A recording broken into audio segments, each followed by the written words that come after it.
Hi everyone. It's really good to be here today, and I saw one of my idols sitting there. So let's get started. In October 2021, while walking with my partner in Sydney, he suddenly asked me a question. Not the question that you guys are thinking. He asked me, "Do you want to move to Melbourne?" At that time, I had been living in Sydney for nearly 2 years, and life there had become a little bit familiar for me. And to be honest, I realized that I really want to explore a new city. But of course, I had concerns. Where would I live? Would life there meet my expectation? But here's the funny thing. Even though I had a lot of concerns, I agreed to move to Melbourne in just a heartbeat. I said yes after just 1 second.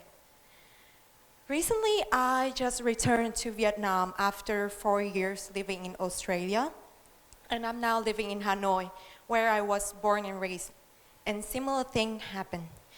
I received invitations from not one, but from many people asking me to move to Saigon. And to be honest, there were signals from the universe urging me to move to Saigon as well.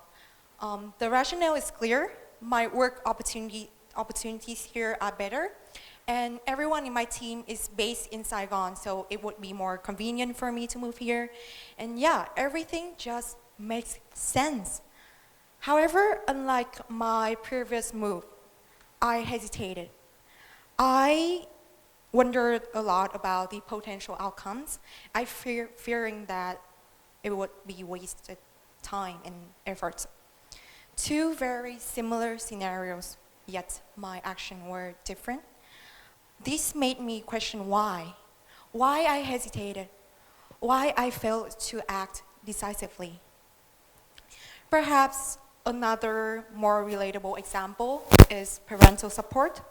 My mother willingly invested years of her savings into my education abroad without a moment of hesitation.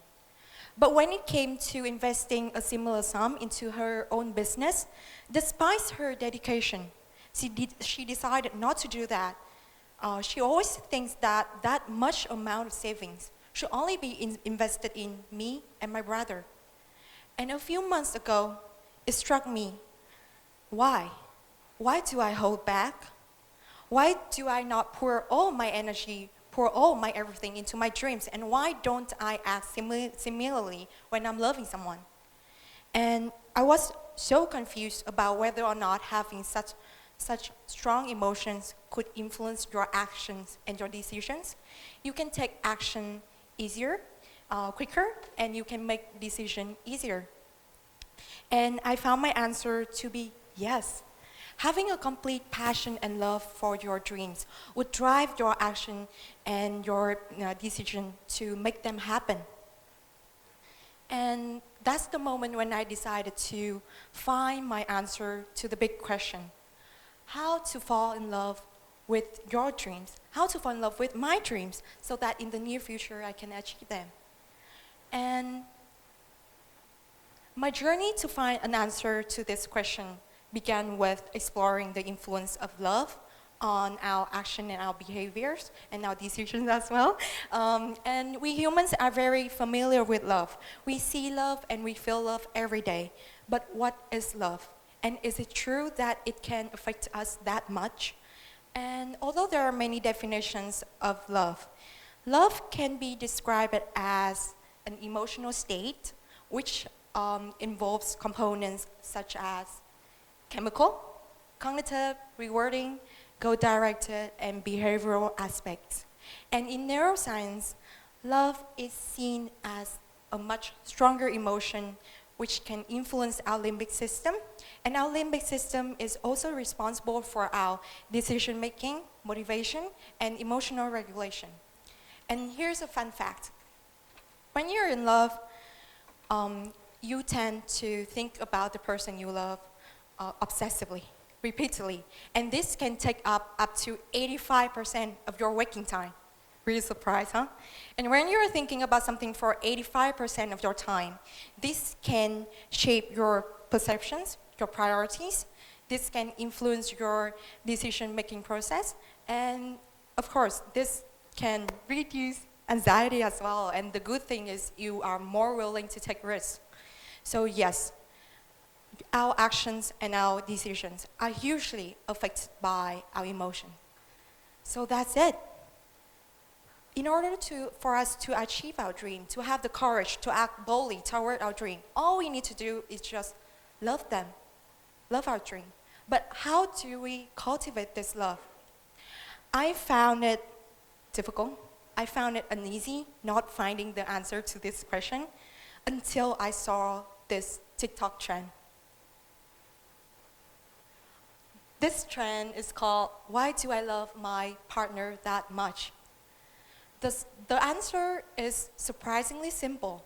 All you need to do is clarifying your why. Understanding the reason why you have this goal in the first place. Understanding why you want to do this. And for instance, our love for our family is very easy to explain. They are the people who we grew up with. They are the people who shaped us who we are today.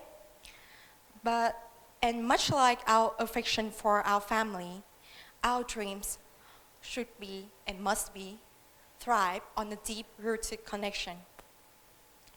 Recently, I just discovered a chart, and I'll call this chart chặng đường trải bước hoa hồng, a rose path. And we are here now at the beginning, and there are goal number 1, goal number 2, and goal number 3 in the near future. And I wrote the near future because I believe that you guys can achieve your dream easily in the near future. And here it is, the underlying reasons. The underlying reasons are what take us throughout our journey.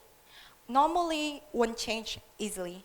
And if we only fixate on the idea of achieving our goal without understanding why, without having an underlying reasons, I'm very sorry to share that A, we may feel miserable on the way to our dream. We have no joy in taking action because they fail to connect with our aspiration. Or B, we are lucky enough to achieve our dream. Woohoo! But a few moments later, we may feel empty. Or C, without an underlying reason, our dreams may change easily, leaving us lost all the time. That's why finding our underlying reason is extremely important. The underlying reasons are what ignite our intense emotion within us, are what keep us motivated and continuously drive us toward our dream, and even the dream bigger afterward. Without an underlying reason, it's like sailing without a compass. So let's pause and think. What could be your compass on this journey? I've had the same dream twice, and only one time I had the reason why. The first time I studied abroad in the Netherlands, I returned home after a year, and the second time I chose Australia as my destination, and I lived there for 4 memorable, wonderful years. I bet you can guess when I had my reason why. Looking back at my first time studying abroad, I realized that I didn't know why I wanted to study abroad back then, and until now, I still don't have the answer. My initial application process faced obstacles. I didn't receive any scholarship. I chose an unsuitable major, and the worst was I didn't feel fulfilled when achieving my dream, and I felt lost all the time because I have no compelling reason. But it was different from my second time. I had strong reasons. I deeply desired to further my education, to study the media and communication major, and to truly experience and to truly experience my life abroad. And when having such a strong reason, it motivated me to excel daily. I tried my best to apply, and I got my scholarship from the group of 8, top 8 university in Australia. And I actively sought for diverse experience in Australia. And the best thing was I valued my time there in Sydney and in Melbourne, knowing that every action aligned with my big reason why inside. Another thing I want to mention here is the joy on our journey. As we all know, when we want to achieve our dream, we must break this goal into smaller, manageable, daily steps. And when there is an underlying reason, all your smaller goals and your daily steps are also connected to this. So when you finish a task, you will feel super excited, you will feel extremely happy because of this. Naturally, having a strong underlying reasons to pursue your dream will make it easier for you to take action. And every action brings you joy. And this in return generates motivation for you to tackle more tasks. Everything completes each other, driving you toward your dream, making you less anxious and more positive about the outcomes. And that's the best thing. You fall in love with the process. And I believe that every dream has an underlying reason. It's just a matter of finding it. And there's a very famous lyric. Chặng đường nào chạy bước trên hoa hồng, bàn chân cũng thấm đau vì những mũi gai. I know for a fact that no path to our dream is easy, but what can be better than a path filled with positivity? A journey that we cherish every moment. Everything must become easier. And yeah, it is that simple. In order for us to achieve our dream, all we need to do is fall madly in love with them. And to fall in love with them, all we need to do is clarify your why. And yep, I believe that you can achieve all your dreams if they start from your heart. Thank you so much.